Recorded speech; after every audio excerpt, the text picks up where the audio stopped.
What's up, dog, everybody? It's Torrential Downfall. Please ignore the blanket and potential hot water bottle if it pokes out. It's winter now and I'm very cold.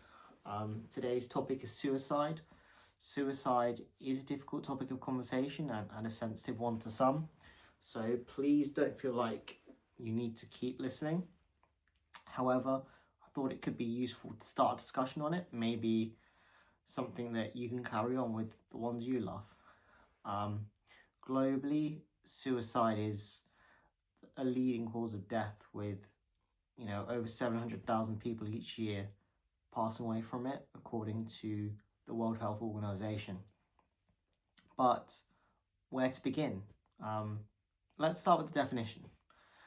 Suicide means intentionally taking one's own life, often as a way to end unbearable pain or suffering. However, it's not just about death.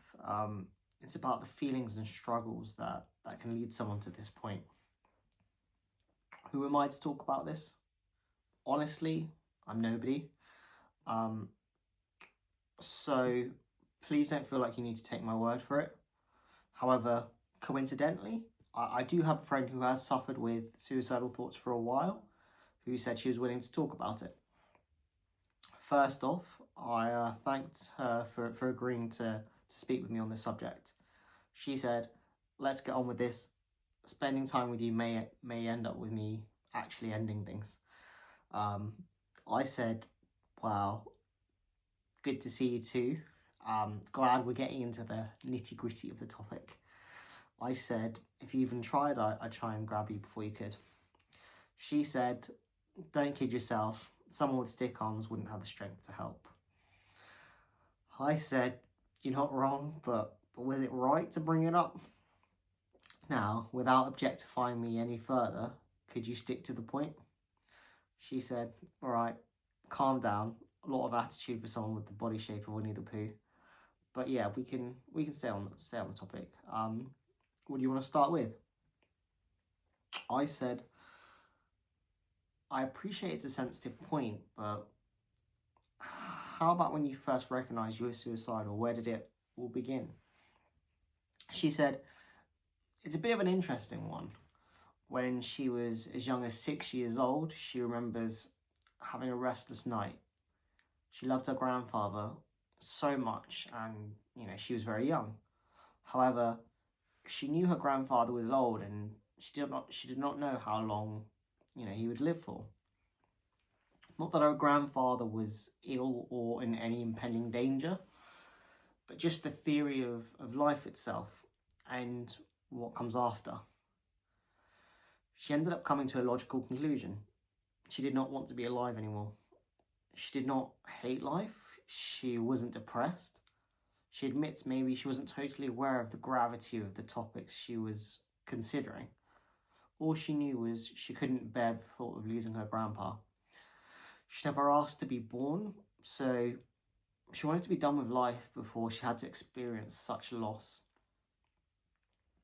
I was a bit taken aback by that. When I think of suicidal people, it's about depressed emos and mental breakdowns. I'd never really thought about any nuance or logic to the act. And then I thought about it and asked her, do you think you were suicidal from the age of 6? She thought about it and said, no.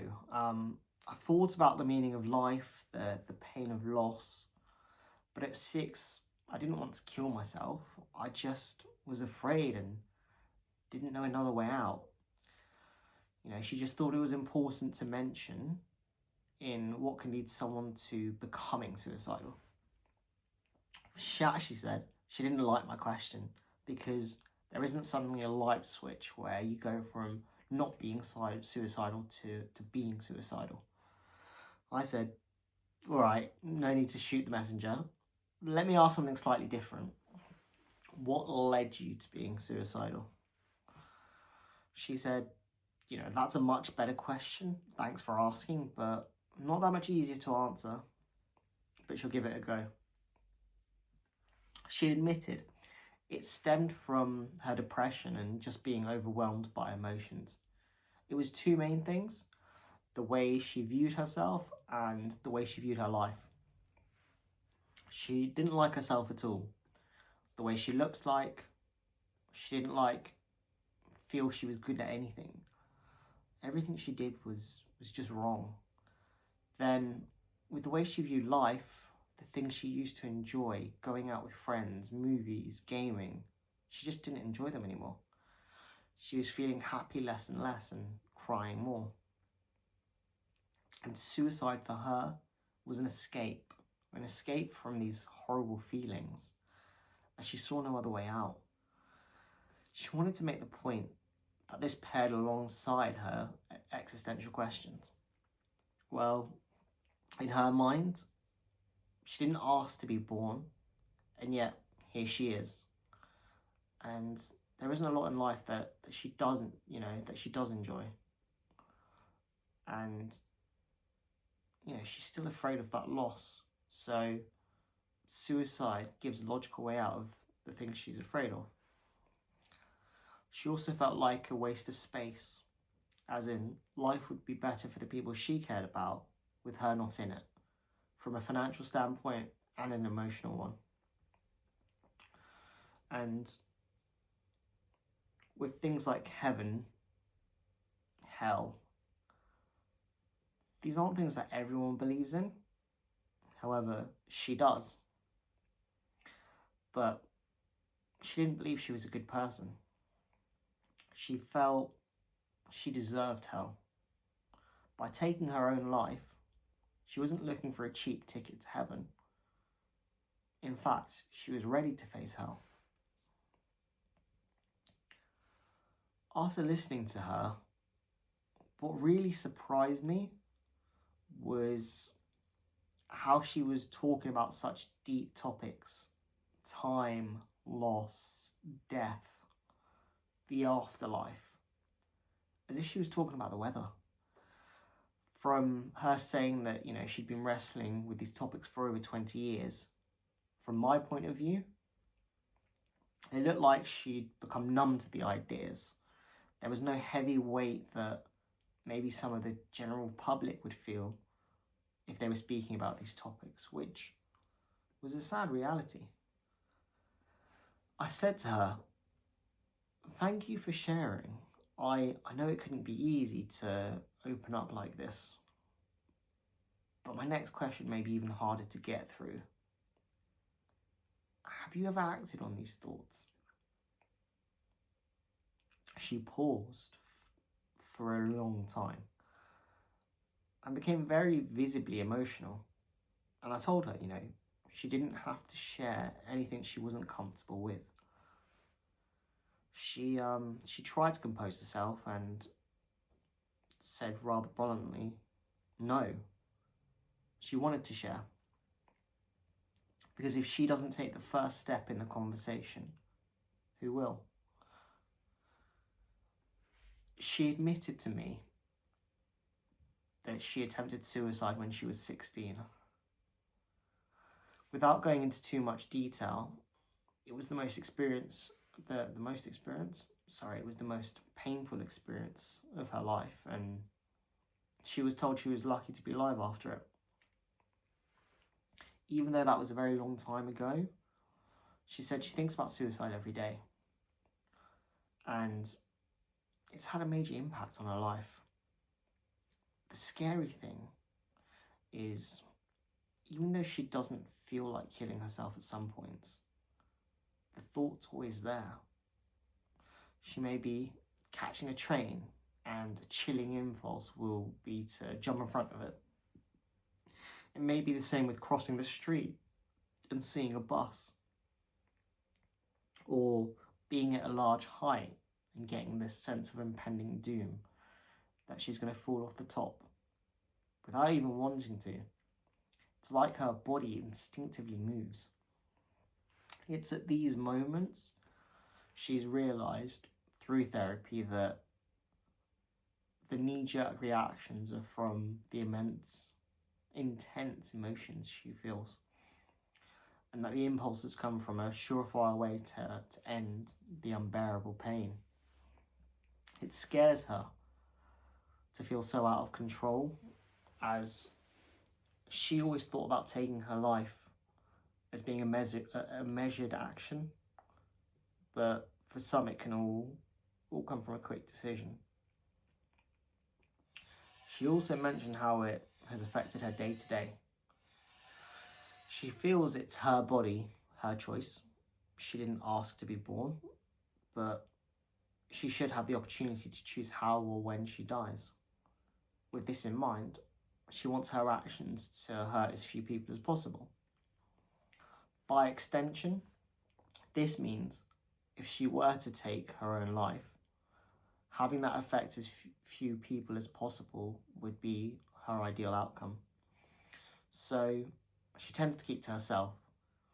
She keeps as few friends as she can without raising suspicion. She keeps family out of the conversation.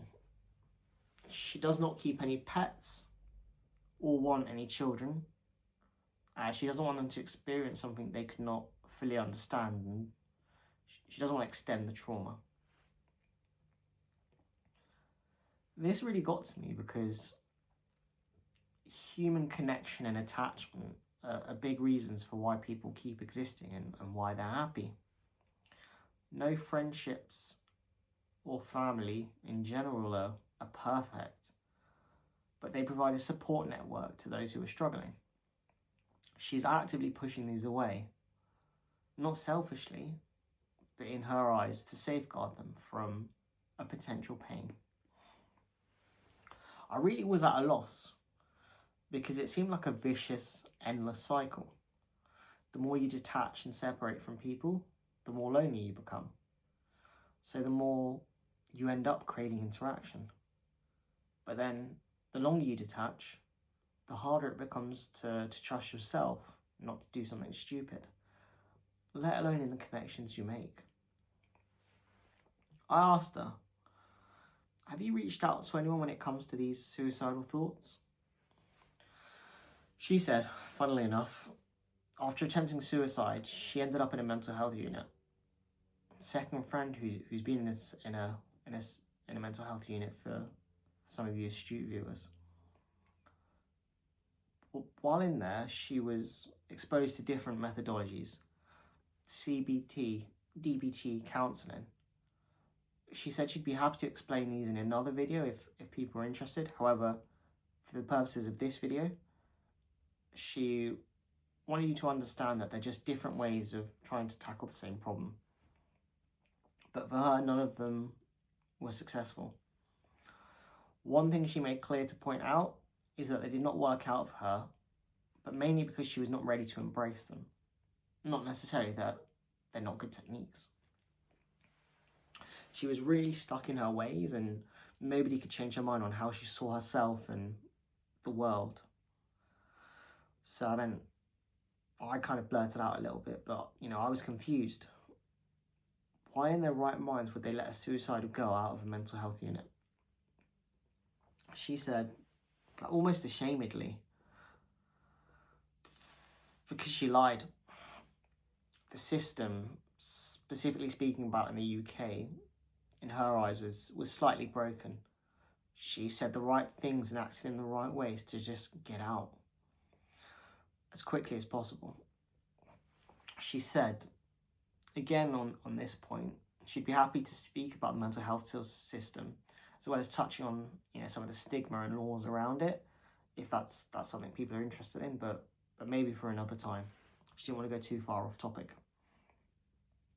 Back to the point, she said, because of the way people are viewed and handled when they're suicidal, she almost was forced to lie if she wanted to keep her freedom.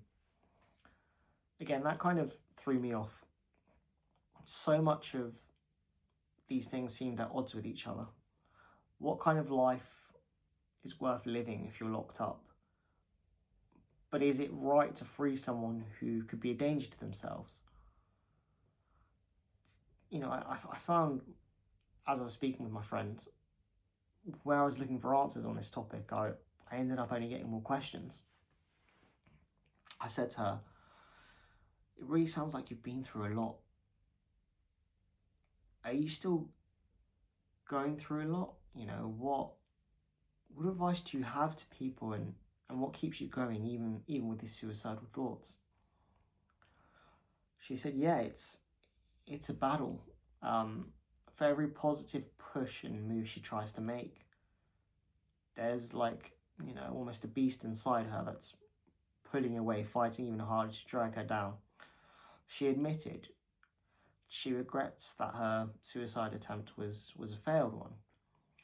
That did make me tear up because that was a horrible thought. But I let her continue. I wanted to let her land, as some of the kids might say. She said she regretted that she'd failed her suicide attempt. However, the thing she clings on to, no matter how small or stupid it may sound, is that in one moment, you know, even for a day, which, you know, hopefully may lead on to even longer, that she feels like she no longer regrets failing. That at one point, you know, her life is filled with more good than bad, and she feels like she's making the most of this opportunity we call life. That was a really sweet thought, and it actually did make me feel positive and want to seize the day.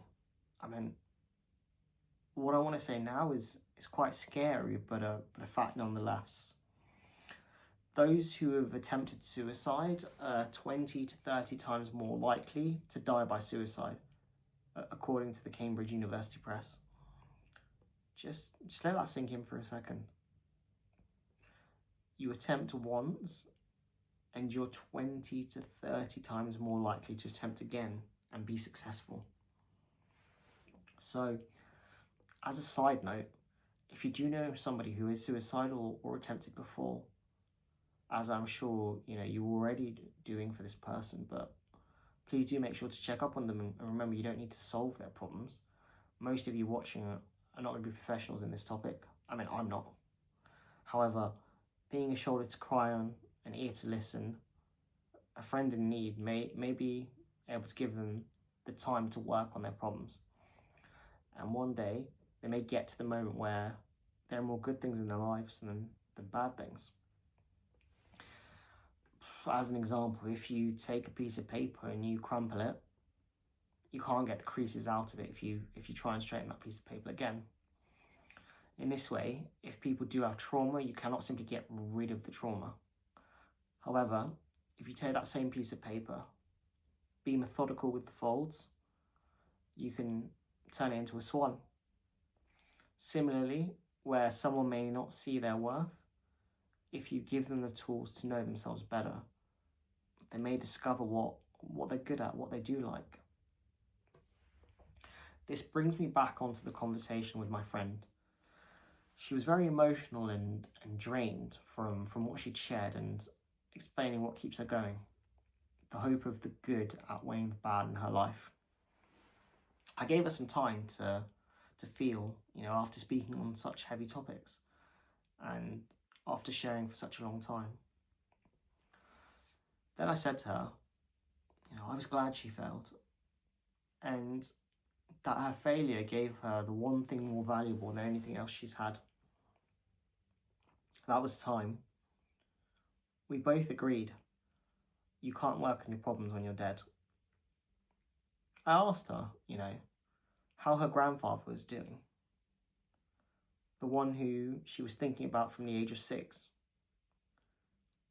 She became a little sheepish and, you know, said old age has affected him, but he's healthy for his age and still going strong. And I said, would you look at that? You've had 20 plus years, and, you know, could be even more, with someone you love, you know, more than you'd ever anticipated. I know that doesn't solve your problems or change your thought process, but hopefully it gives you an opportunity to reassess some of those fears that plague you. You know, I asked her the question, what meaning would there be in life if it was eternal? She was silent and said she needed some more time to think on it. I said it is a pretty big question, so that's understandable. I don't even fully know the answer myself. What I do know is that death adds value to the life that you have. It makes time important and makes each year, each day, each second worth fighting for. I said to her, I know you said that you don't keep animals because of the fear they outlive you. But do you like cats, dogs, other pets as examples? She said yes, she had a family dog when she was younger and loved her more than life itself. And I asked her, were you sad when she passed? She said she was devastated and cried for a whole month. And then I asked her, do you regret your family getting the dog? She paused, almost as if she knew where this conversation was going. But she said no. She loves and cherishes all those childhood memories. Going to the beach with her dog, the dog chewing on her school shoes and mum being so mad about it. A lot of these memories filled her with happiness. And I said to her, if you do miss something and you miss it with all your heart, it tends to mean it was something that brought you so much love and joy at one point, and it makes it worth missing. I said to her, you might not see me as a friend. Maybe you can't because you don't want me to, you don't want to involve me in your problems. I totally understand that. But I see you as my friend, and I would miss you so terribly if anything were to happen to you. I said, a problem shared is a problem halved. She said, yeah, it may halve my problem, but it also halves the pain, the tears, the suffering. And I don't want you anywhere near that. I looked her dead in the eye and said, your body, your choice, yes. However, you don't get to decide what I can and cannot handle. I want to share the burden because I care about your safety, and more importantly, I care about your happiness. I said to her, when a branch falls off from a tree, no matter how quiet, it hurts both the branch and the tree. Separating yourselves from others doesn't only hurt yourself, but also the ones you had a connection with. And yeah, you may make some unjustified comments about my body type, but I believe the world is a better place with you in it. And I'll wait for as long as it takes until you see that too. She paused for a moment and became quiet. She said, thanks, Winnie. That was a very lovely thought. Me, thinking we'd connected as more than friends, went in for a kiss.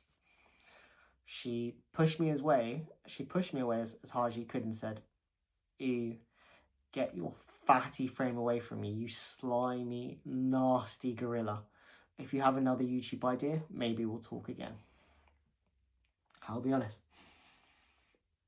After this rejection, I really did want to kill myself. But we would not be making a constructive, helpful video if I did that. So I had to dust myself off and hope one day my luck turns around. As a recap, suicide is the second leading killer for young people aged between 10 and 35. You're 20 to 30 times more likely to die from suicide if you attempted before. The biggest thing you could do for someone you care about who may be suicidal is to be there for them. It's something that's not spoken about enough, and you don't know how many people you might be helping by just starting.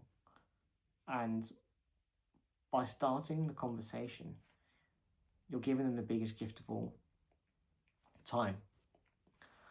Because you cannot work on your problems if you're dead. If you yourself are struggling, do not hesitate to reach out, whether professionally, in therapy, to the Samaritans or other helplines, or personally. This may be hard to hear, but people do love you and they'd miss you if you were gone. On a final side note, the way suicide is portrayed in mainstream media, i.e. TV shows, movies, etc., tends to be very poor.